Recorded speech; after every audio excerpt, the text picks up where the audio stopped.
Nou vriende, goeiemôre. Ons is die Here nog dankbaar dat hy vir ons uitgespaar het, dat hy nog 'n nuwe dag tot ons lewens toegevoeg het. Wat 'n voorreg om te weet dat die blydskap in die Here is ons beskutting, om te weet dat ons altyd kan verbly in die Here, die onveranderlike, die alleenwyse God aan wie toe kom die eer en die heerlikheid van nou af tot in alle ewigheid. Nou vriende, ons is tans besig met hierdie reeksie boodskappe. Vanmôre gaan ons verder aangaan met die 12 oplossings wat ons dan ook kan gee vir mense wat neerslagtig is, wat miskien gediagnoseer is as depressiewe mense, bipolêr, endogeen of wat ook al, en selfs hierdie ding in ons lewens toepas, sodat ons die Here meer welbehaaglik kan wees. U sal onthou toe ons begin het met hierdie studies, het ons vir u gesê, hierdie studies is in besonder vir kinders van die Here. Ja, dit kan tot hulp en raad dien vir die wêreldling, maar iemand wat die Here nie ken nie, wil en kan en sal nie doen wat God van hulle vra nie. En daarom is hierdie beginsels ook Bybelse beginsels wat deur God se Gees in ons harte gewerk word om dan ook hom te verheerlik in my daaglikse optrede. 'n Kind van die Here is nie iemand wat veronderstel is om vriende in hierdie toestand van depressie heeldag te sit en moedeloosheid en swartgalligheid nie. Ons dink aan die apostel Paulus wat deur 'n geweldige stryd gegaan het. Vriende, as daar een man is wat nou aan depressie moes ly en wat eintlik in 'n kliniek moes opgeneem geword het en op slaapterapie gesit moet word en op medikasie, verskillende medikasies gesit moes word, dan was die apostel Paulus. Maar die apostel Paulus leer ons, verbly julle altyd in die Here. Paulus sê vir hierdie gemeente in Filippi wat deur moeilike omstandighede gegaan het, die blydskap in die Here is julle beskutting. En ag vriende, ons sien Paulus en Silas daar in die tronk, stikkend geslaan, om middernag sing hulle lofliedere. Was hy 'n superwese? Was hy 'n engel wat mens kon word het? Nee, hy was 'n doodgewone mens soos ek en jy.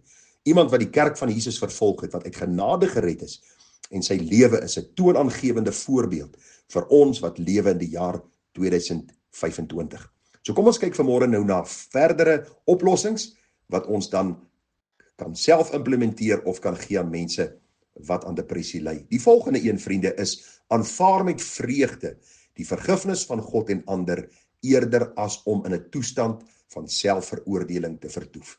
Ek wil vir u sê, die meeste mense wat ly aan depressie is mense wat nie kan vergewe nie, mense wat nie vergifnis kan aanvaar nie, mense wat nie God se vergifnis kan aanvaar nie, en hulle sit in hierdie toestand waar hulle almal kritiseer, almal beoordeel, almal volgens hulle is ongered, almal is volgens hulle boos, almal is volgens hulle verkeerd en hulle is reg, en hulle sit in hierdie toestand en hulle vervreem hulle van mense en hulle sukkel met geloofsekerheid omdat hulle heeltyd besig is met hulle self. Luister, die Bybel sê vir ons, as ons sondes bely, God is getrou en regverdig om ons die sonde te vergewe en van alle ongeregtigheid te reinig.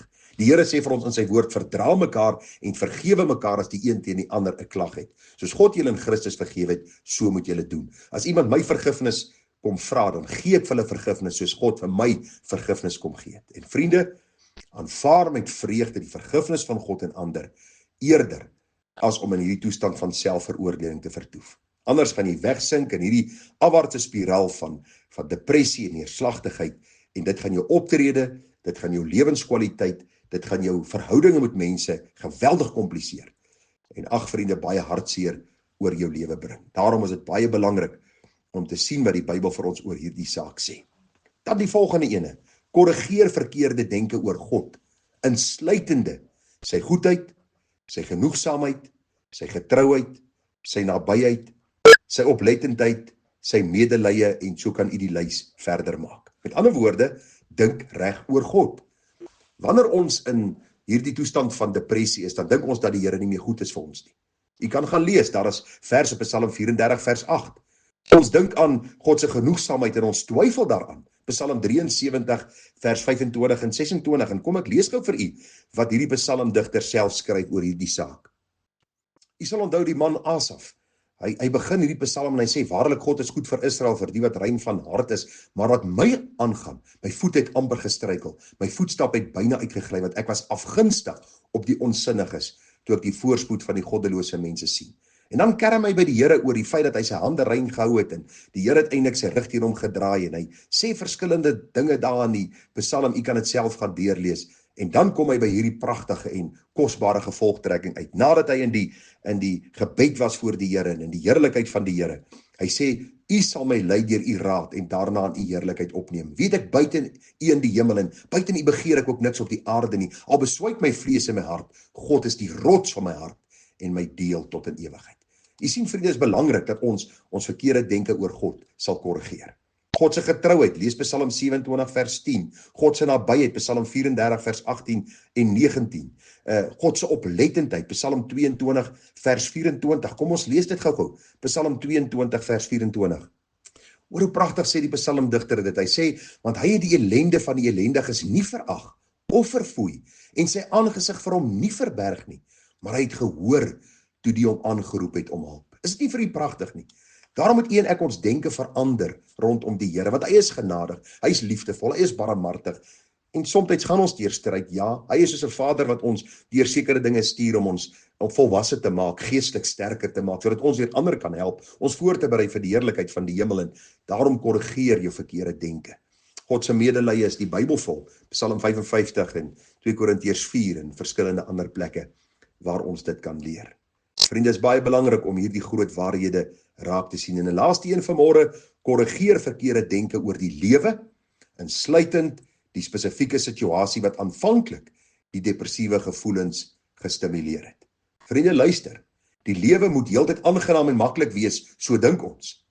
Ek kan bevrediging buite God vind, so dink ons. Geld sal my tevrede stel, so dink ons. Mense sal my nooit in die steek laat nie, so dink ons. En daarom is dit nodig om hierdie verkeerde denke te korrigeer. En vriende, ook reg te dink oor die lewe, want luister, die lewe gaan nie altyd aangenaam en maklik wees nie. Vriende, ek kan nie bevrediging buite God vind nie. Medikasie kan nie vir my blydskap gee nie, mense kan dit nie vir my gee nie. Ja, dit is baie keer dat mense invloed in my lewe het en my help om deur sekere dinge te kom. Maar my bevrediging moet in die Here wees. Geld, vriende, mense dink dit kan hulle tevrede stel en mense sterf as miljonêers en hulle pleeg selfmoord of hulle sterf in dwelm en drankmisbruik of in ellende. Want dit kan nie tevredenheid bring in 'n mens se lewe of jou uit jou depressie uithaal nie. Ek het vir u gesê aan die begin van Robin Williams, hierdie akteur wat duisende mense laat skaterlag het oor dekades, wat selfmoord gepleeg het, 'n multimiljonêr. Hy het nie meer kans gesien vir die lewe nie, want hy het sy vreugde en vrede buite die Here gesoek. En ag vriende, mense sal my nie in die steek laat nie, vergeet daarvan. Mense sal jou teleerstel. Die Here sê vir ons baie duidelik dat hulle self hom teleurgestel het toe hy op aarde was. Hoe die Fariseërs hom vervolg het, hulle het hom 'n vraat en 'n wynsuiper genoem. Hy, die heilige seun van God, is gekritiseer deur sy skepsele. Sy eie disippels het hom in die steek gelaat omdat hulle gereeld getwyfel het aan wat hy gesê het. Toe hy hulle voete was, het hulle eintlik gespog oor wie gaan die grootste in die koninkryk wees. Hulle het nie eers 'n gedagte geskenk aan dat hulle Skepper besig was om hulle voete te was nie. Daarom wil ek u vra, korrigeer verkeerde denke oor die lewe, insluitend die spesifieke situasie wat die aanvanklike depressiewe gevoelens gestimuleer het. Ek wil u vra dat u reg sal dink oor u lewe.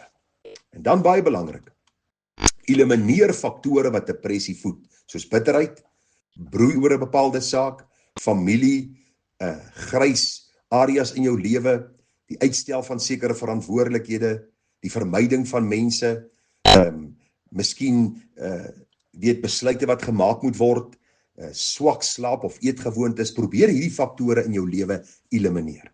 Want u sien, as ons gaan broei oor sekere goed, dan gaan bitterheid in ons lewe sterker word. Wanneer ons heeltyd gaan top oor situasies, wanneer ons mense gaan vermy, gaan ons nooit die situasie kan oplos waarmee ons stoei nie. As ons swak slaap en eetgewoontes het, gaan dit 'n definitiewe effek op my emosie hê, op my liggaamlike situasie en toestand. En daarom baie belangrik dat ons hierdie goed sal regstel. Jy sal sien, is basiese dinge. Dis eenvoudige dinge. Dis dinge wat eintlik voor die hand liggend is, maar goed saamgestel, wat toegepas word in ons lewe, bring vryheid, bring vreugde. En ons kom agter eintlik dat die lewe, al is hy hoe gekompliseerd, eintlik eenvoudig is.